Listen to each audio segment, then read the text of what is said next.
Everybody loves predictions when it comes to sports, but not many want to deal with the consequences of those said predictions. Well, today I'm looking that fear into its eyes and I'm going to react to my top 20 predictions for the 2023 season that I made before this season started. And without spoiling things, unfortunately, some of those predictions that I made were genuinely shocking. By the way, please stay till the end of the video to find out how you'll be able to play a part in the creation of my next video. But as I said, I'm going to start off the top 20 with a shocking prediction, because a year ago I expected that Denis Shapovalov would end the season in 20th, and that didn't work out, did it? Of course, the easy excuse is to say that he suffered an injury after Wimbledon, therefore there was no chance for him to end the season in top 20, and even though that's true, his season record when he did play didn't suggest that he would have been a top 20 player at the end of the season anyway, so I'm going to take the L humbly on the chin.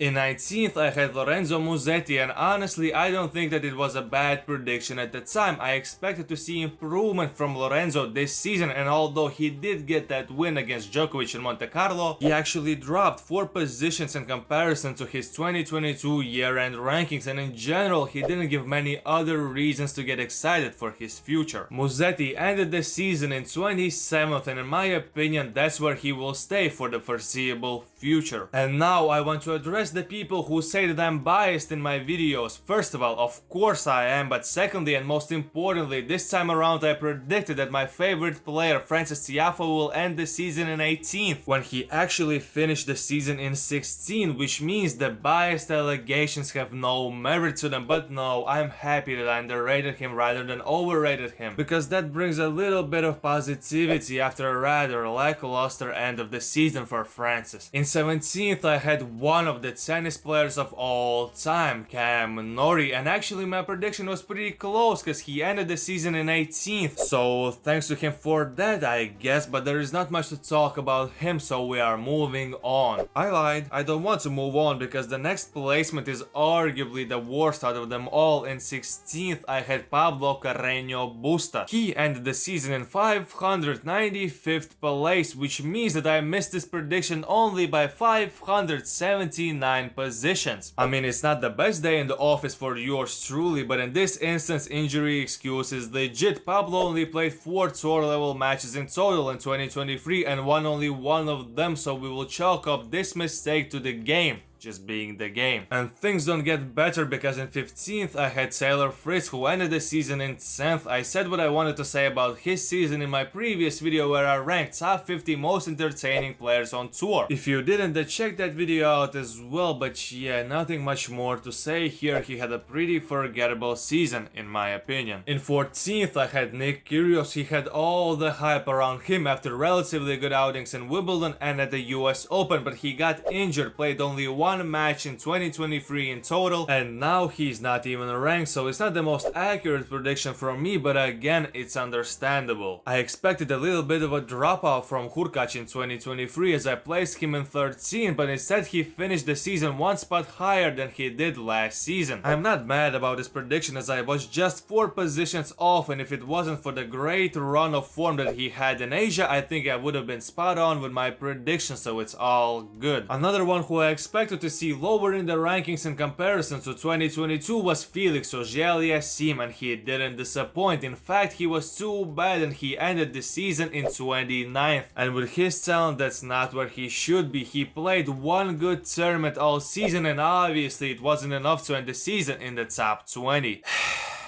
But guys, today I found out that I don't like gingers, because in my prediction I had Andrei Rublev in 11th and Jannik Sinner in 10th. Not sure what I was thinking here, especially knowing some of the guys that I had in front of them. Genuinely, out of all of the predictions for this season, I think this combined one is the biggest L of them all. Not having Rublev in a top 10 when he has been a solid top 10 player for a few years now is questionable, and although I'm still not super high on Jannik even after his great great campaign at the ATP finals, having him in 10th is a low. Because in 9th I had Matteo Berrettini, and I think I have to explain my decision. In my created scenario where Matteo wasn't injured, I had him going far in Wimbledon and at the US Open, which would have catapulted his ranking into the top 10. But obviously, as we all know, Berrettini was not a constant feature on the ATP Tour this season. He played 23 matches in total, so him being near the bottom of the top 100 right now is understandable. In 8th and 7th I had the Scandinavian brothers Casper Ruud and Holger Rune. Again, we all know that their seasons were not the best. They both had more losses this season than someone like Frances Tiafoe, for example, who ended the season in 16th, so them being in the or near the top 10 is good in my opinion. But can anyone actually blame me for this mistake, as I had Rafael Nadal in 6th, who played just 4 matches in 2023. I mean, everything has been said about him, so all I'm going to say is that I'm intrigued to see him play the next season. In 5th and 4th I had both players who had the rivalry of the year according to Eurosport. In 5th I had Alexander Zverev, and right outside of the top 3 I had Daniil Medvedev. Honestly, I think those were pretty good predictions. I was a bit off, but still, at least I expected them to improve on their 2022 rankings. I have a feeling that on the day when I made this prediction I read a book or watched a video that encouraged people to stop hating, because for some reason I had Stefanos Tsitsipas in 3rd. And after the Australian Open I probably thought that I'm a genius, but that wasn't the case, as he was average throughout the remainder of the season. Stefanos ended the year in 6th, which is a 3 position difference to my prediction, but this 3 position mistake feels more significant than others. But at least I got the top of the ranking spot on. I did predict that Alcaraz will end the season in 2nd and Djokovic in 1st, but you didn't have to get help from others to do that, unlike the video that I'm planning to make in the future, because I can't make it without the help of you. The end of the year is the award show season, and I want to get into the fun, but I want you all to have fun as well. Basically, my idea is to create tennis community award show where your voice will be heard. Check out the pinned comment, there you'll see a Google form that you need to fill out, vote for your winners, and if you think that my nominees were wrong, then you'll also have an opportunity to submit your own option in case I forgot someone. Voting will last until the 6th of December, and I'll announce the winners in a video on the same weekend. Share the Google form to all of your tennis friends, cause it'll make the whole process more fun. But for now, share your opinion on my 2022 prediction review, like the video, subscribe to the channel, and until next time,